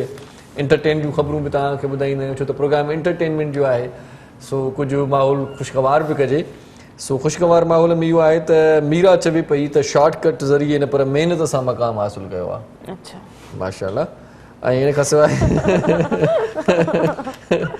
भारतीय गुलकारा नेहा कक्कड़ जी शादीअ जूं तस्वीरूं वायरल थी वियूं आहिनि ऐं तमामु घणनि मदान उन्हनि तस्वीरुनि ते तमामु घणा सुठा कमेंट्स ॾिना आहिनि उन खां पोइ जेका आहे सा अदाकारा सरही थी आहे ऐं शोबिस फनकारनि फवाद चौधरी बयान जी हिमायत करे छॾी इन खां सवाइ जी ज़रीना बलोच जी 15वीं वरसी कल्ह मल्हाई वई मुख़्तलिफ़ शहरनि में तक़रीबूं मुनक़िद करे खेसि भेटा पेश कई वई जी ज़रीना बलोच जे नाले खां केरु वाक़ुफ़ु न आहे उनजा गीत ॿुधी उनजो मधुर आवाज़ ॿुधी तव्हां असां वॾा थियासीं ईअं न सो बहरहाल अॼु तमामु घणियूं जेके आहिनि से ख़बरूं ॿियूं बि आहिनि अख़बार में समूरियूं ख़बरूं पढ़ण जे लाइ ॾेई ख़बरूं परॾेही ख़बरूं पंहिंजे इलाइक़े जूं ख़बरूं पढ़ण जे लाइ रोज़ाने जी डिजिटल अख़बार तव्हांखे पढ़णु घुरिजे ऐं आउं तव्हांखे रिकमेंड कयां थो त तव्हां पंहिंजे वेझे आकर खे चई छॾियो जेकॾहिं तव्हां कारोबारी तबिके सां वास्तो आहे त पंहिंजे सैलून ते पंहिंजे शॉप ते जेकॾहिं अख़बार बि रखंदो त तव्हांजा ग्राहक जेके आहिनि से उहे वेहंदा अची अख़बार पढ़ंदा अची ऐं तव्हांजे रोज़गार में वाधारो थींदो ऐं मां पंहिंजे नाज़रीन खे बिल्कुलु ॿुधाईंदी हलां त नाज़रीन तव्हां असांजे प्रोग्राम में कॉल करे पंहिंजा सवालात करे सघो था, पंहिंजी राय खां असांखे आगाह करे सघो था।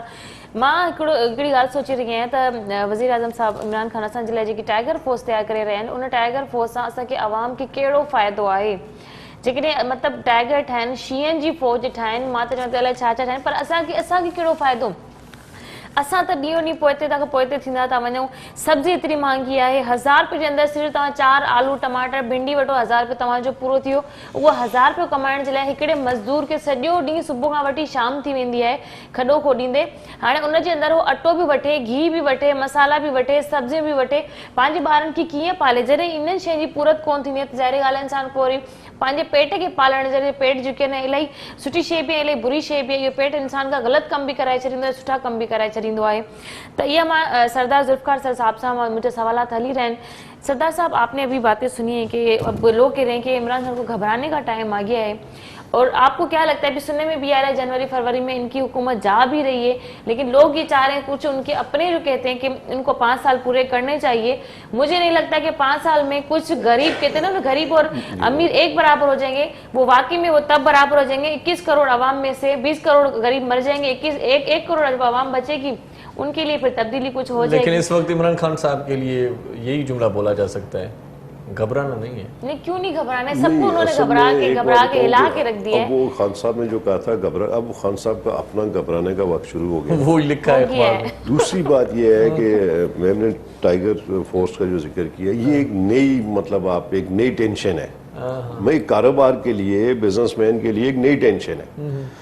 तो वो ये है कि वो कुछ लोग आते हैं जी वो ये नहीं है वो एक नया एक झगड़ा लोगों का माइंड दूसरी तरफ बस एक लाल इशू बत्ती ये के है पीछे कि भगाया हुआ है आपको सबको। जरूरत क्या पड़ी जब इदारे हैं आपके अंडर और कुछ इदारे चल ही नहीं रहे तो सर वो आपके टाइगर फोर्स पास बना दिया इदारे ऊपर से। हैं फूड वाले हैं आपके पास केएमसी है आपके पास हर तरह की जिसको आप और मैं पे करते हैं हम पे करते हैं उसको सैलरीज देते हैं वो सैलरी या तो कहना जी मैंने उस फूड इंडस्ट्री से ये जो आपकी फोर्स है उससे बंदे निकाल दिए टाइगर फोर्स फ्री में काम कर रही है मैं समझू कुछ हमारे नेशन को फायदा फिर होगा कुछ ठीक है। तो ये क्या चीज आ रही है ये तो कि आगे जो चल के टाइगर फोर्स भी कंफर्मेशन होगी चेयरमैन कि बिलावल ये- भुट्टो जरदारी साहब ने जो कल बात की है कि टाइगर फोर्स बनाने का मतलब ही यही हो रहा है कि आप सारे इदारों को आप देखें ना मैं समझता हूँ कि आप इदारों को ठीक करने का कौन से वादा किया था आपने बजाय इदारे ठीक करने से आपने प्राइवेट लोगों को मतलब आप बिला वजह जी अनपेड लोग हैं ये असल में बदनीति पे मबनी एक फोर्स बनी है जिसका टारगेट ये है कि आगे जाके उसको पार्टी में कन्वर्ट करें उसको अपने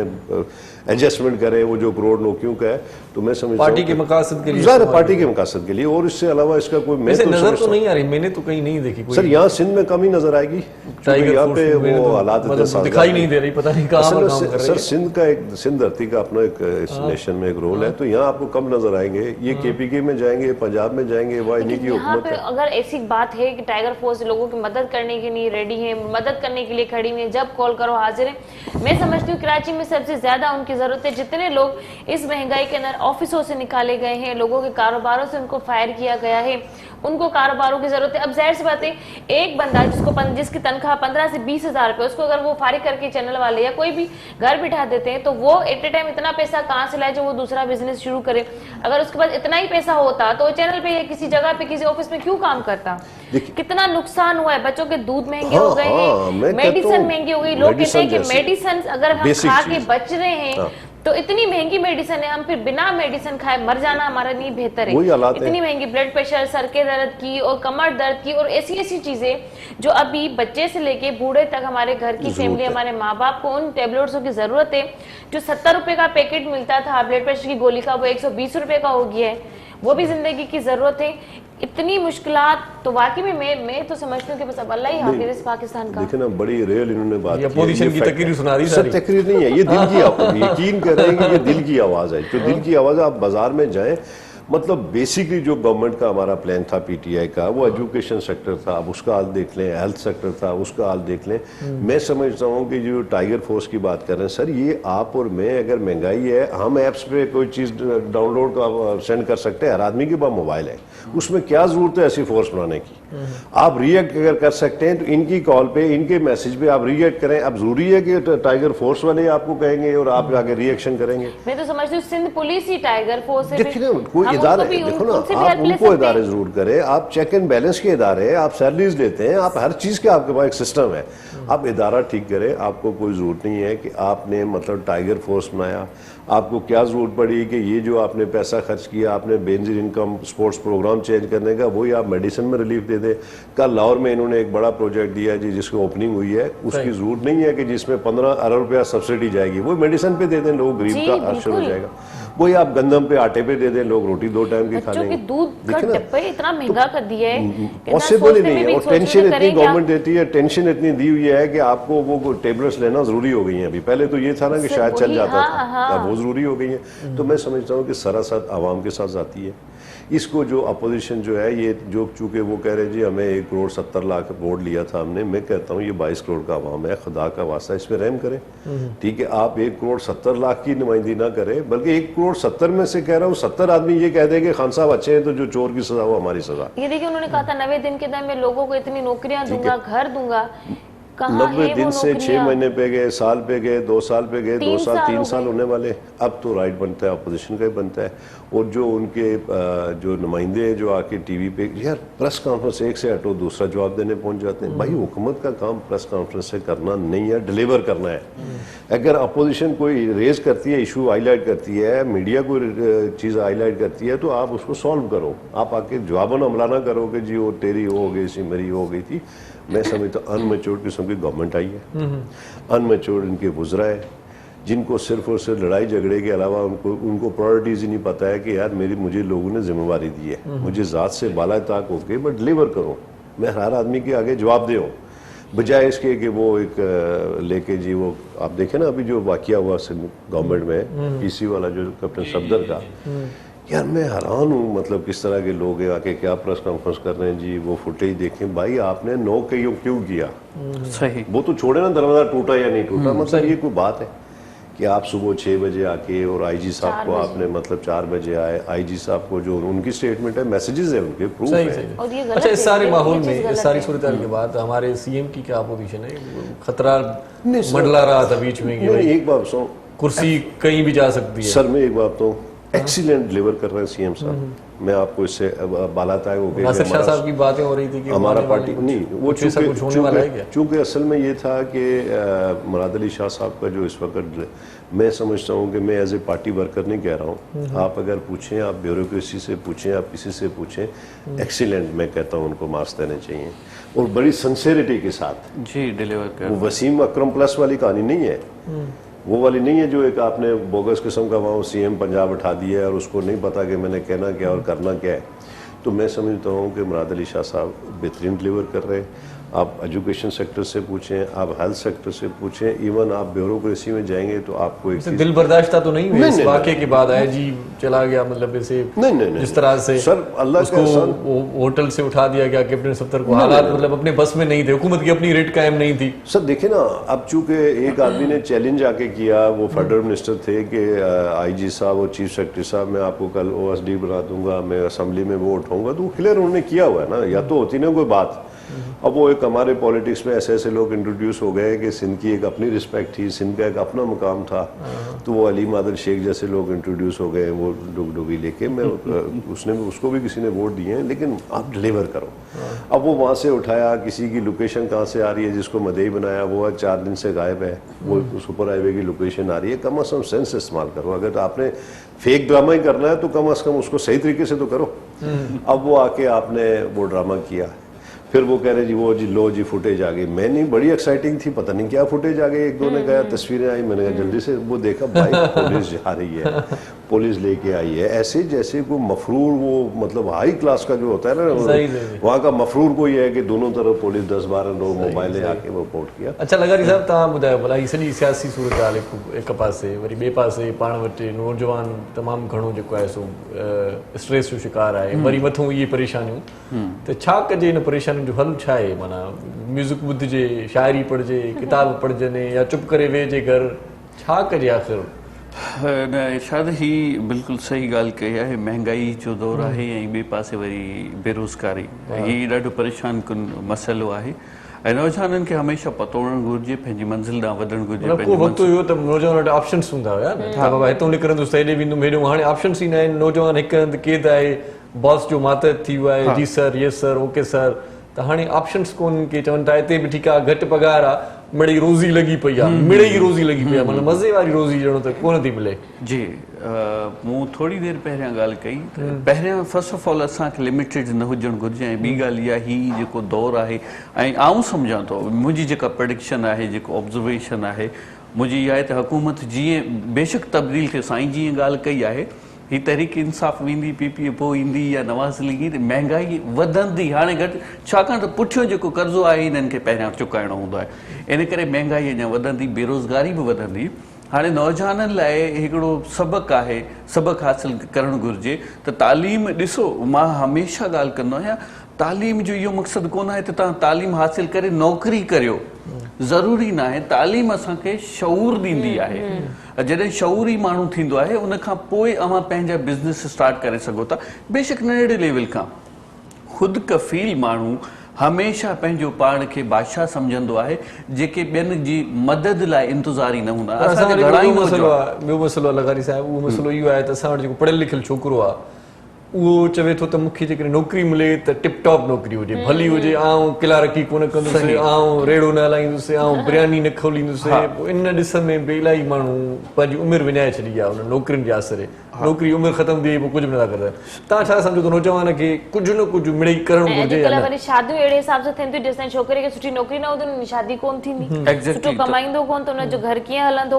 हर कोई पंहिंजी धीउ, पंहिंजी न्याणी ॾियण खां पहिरियों इहो सोचींदो छोकिरो कमाए छा थो।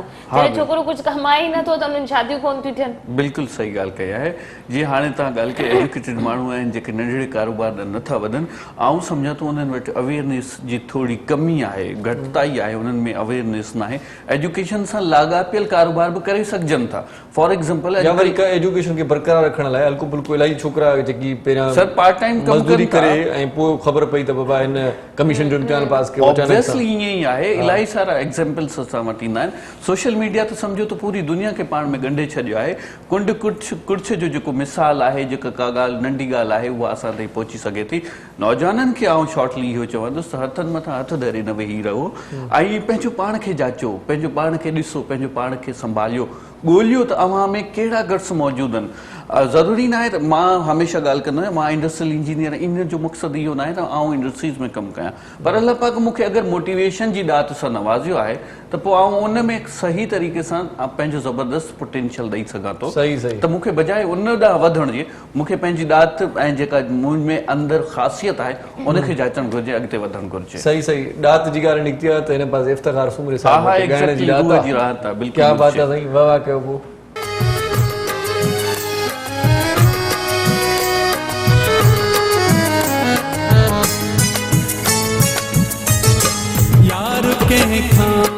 जुदा खुदा न करे, यार कंहिं खां जुदा खुदा न करे, कंहिंखे ही गम अता खुदा न करे, यार कंहिं खां जुदा खुदा न करे, यार कंहिं खां जुदा खुदा न करे, कंहिंखे ही गम अता खुदा न करे, यार कंहिं खां जुदा खुदा न करे, यार कंहिं खां जुदा खुदा न करे।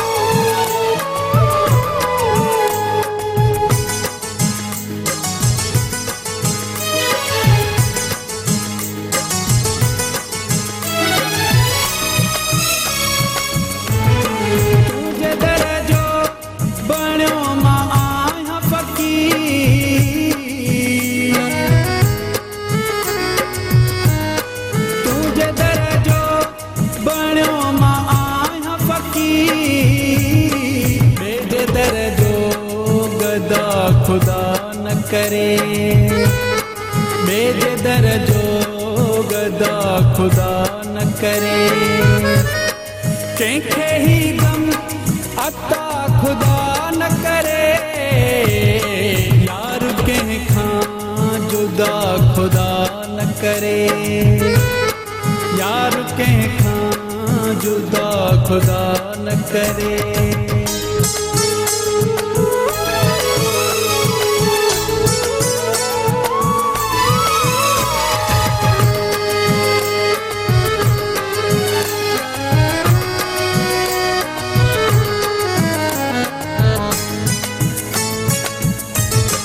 मुझो सीनो दभा दभा थी पवे,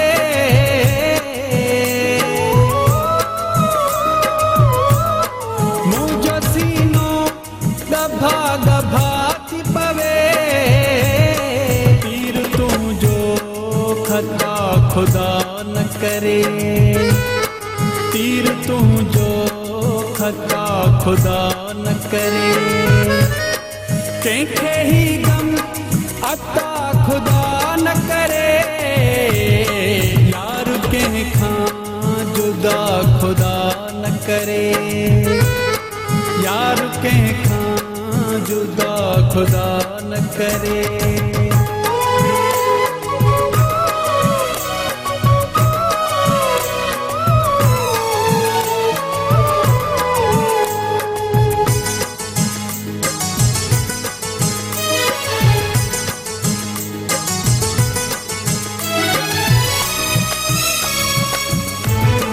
तोखे वे हारे साम्हूं मदहोश,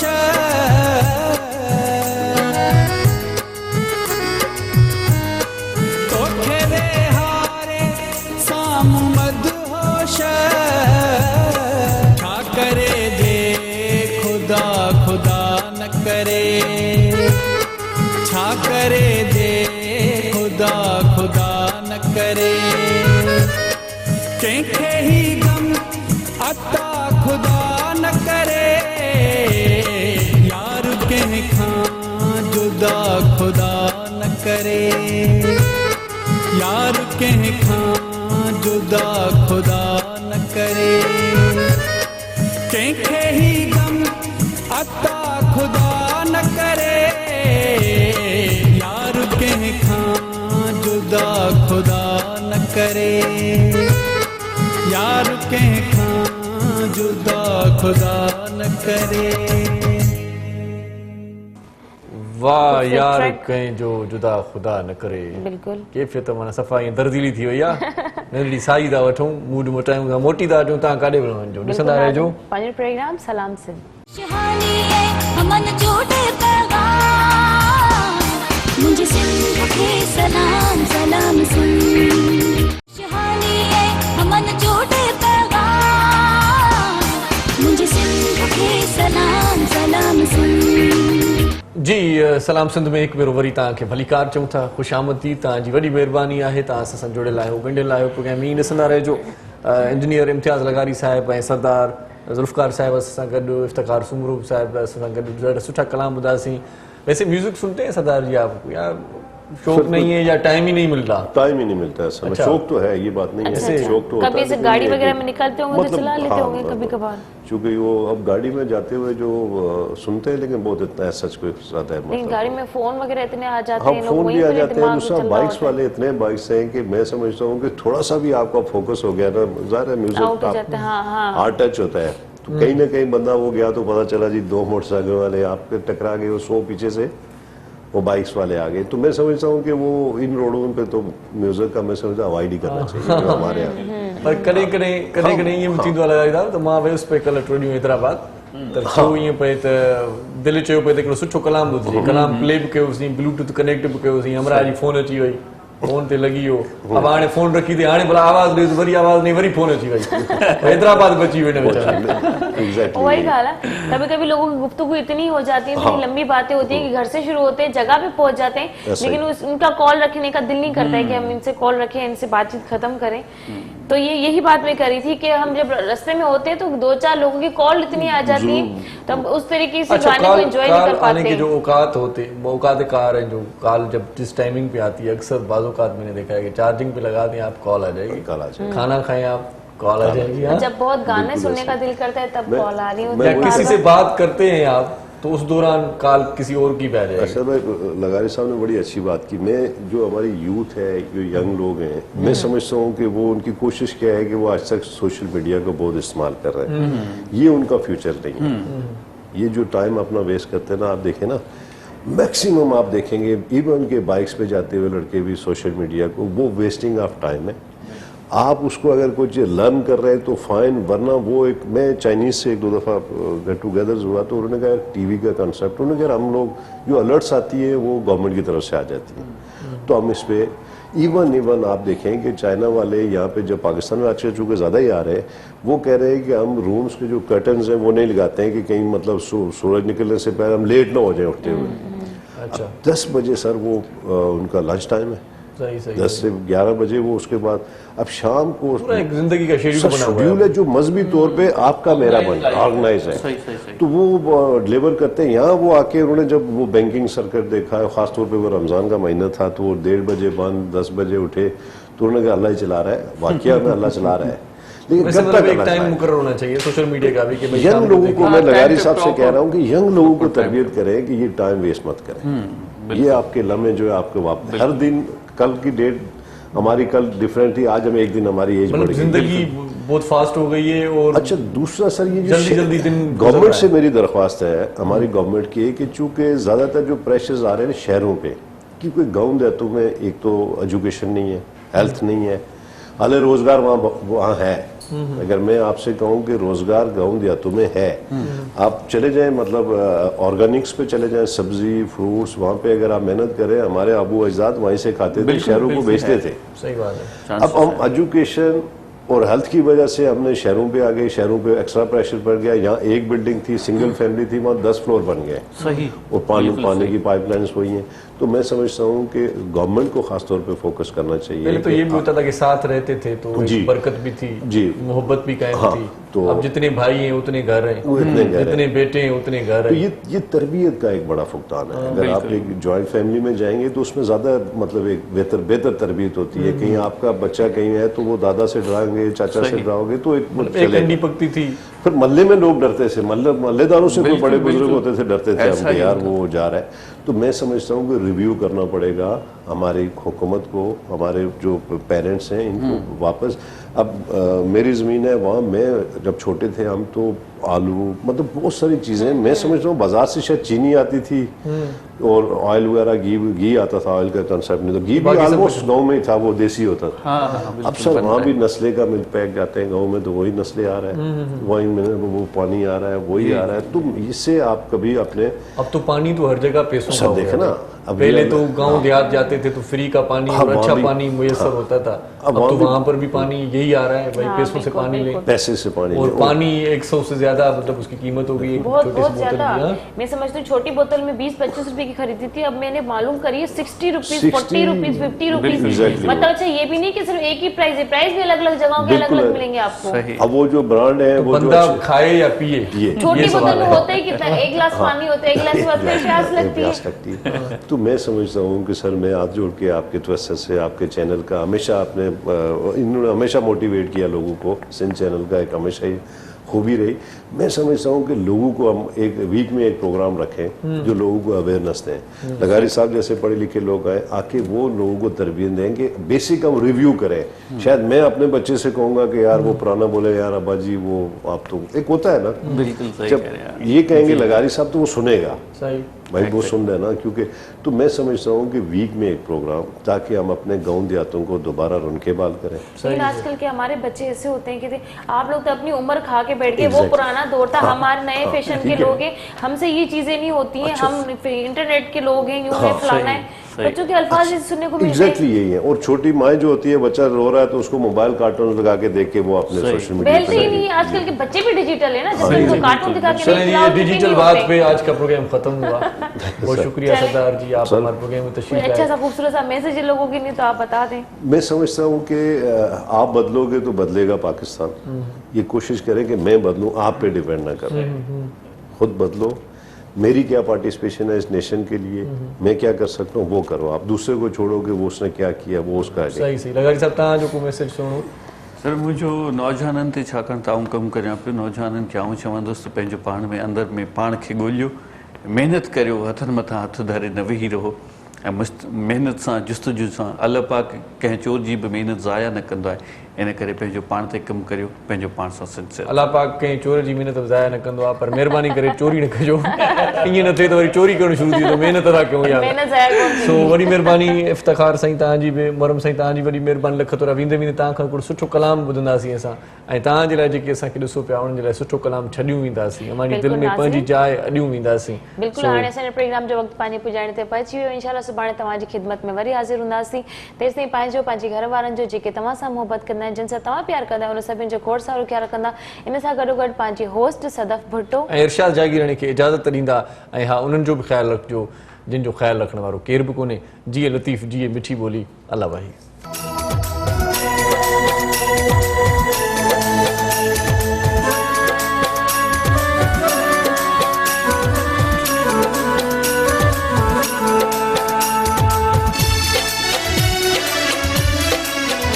रुस भल रुसण कबूल अथम, चौस्त ही शहर न छॾे, चौस्त ही शहर न छॾे, प्यार जो ॾियां थो कसम, चौस्त ही शहर न छॾे, चौस्त ही शहर न छॾे।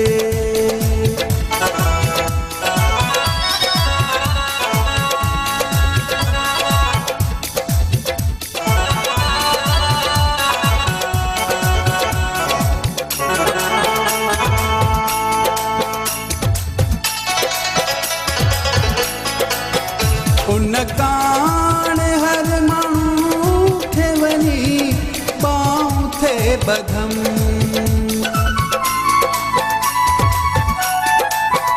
उन कान हर माण्हू खे वञी ॿाहूं थे बधम, वफ़ादार सम्झी दिल ही ॾिनम, चौस्त ही शहर न छॾे, चौस्त ही शहर न छॾे, प्यार जो ॾियां थो कसम, चौस्त ही शहर न छॾे, चौस्त ही शहर न छॾे।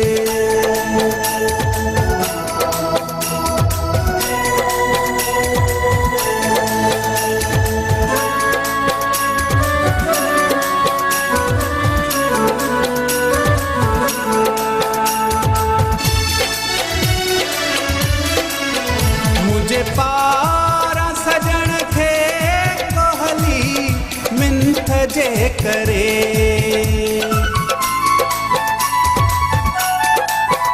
मुझे पारा सजण खे कोहली मिंथ जे करे, हुन जो त हर हुकुम थे मञम, चौस्त ही शहर न छॾे, चौस्त ही शहर न छॾे, प्यार जो ॾियां थो कसम, चौस्त ही शहर न छॾे, चौस्त ही शहर न छॾे।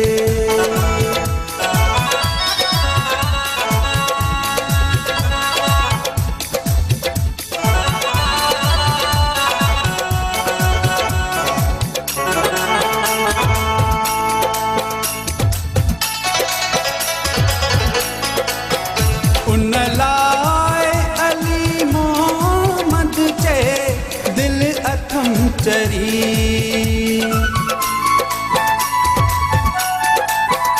उन लाइ अली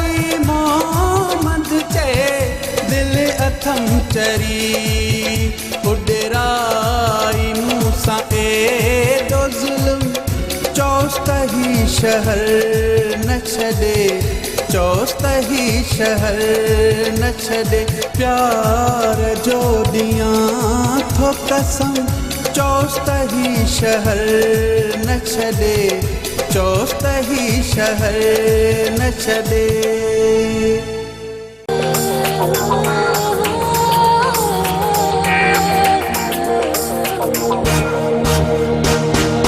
सुबह सुबह जो पखी अखेर मां उडरे थो हरी नारी रब खे संभाले निकिरे थो हिन सरज़मीन सिंध ते जीअं सजो घुरे थो खुशहाली ऐं अमन जो पैगाम मुंहिंजे सिंध खे सलाम सलाम सिंध मुंहिंजे सिंध खे सलाम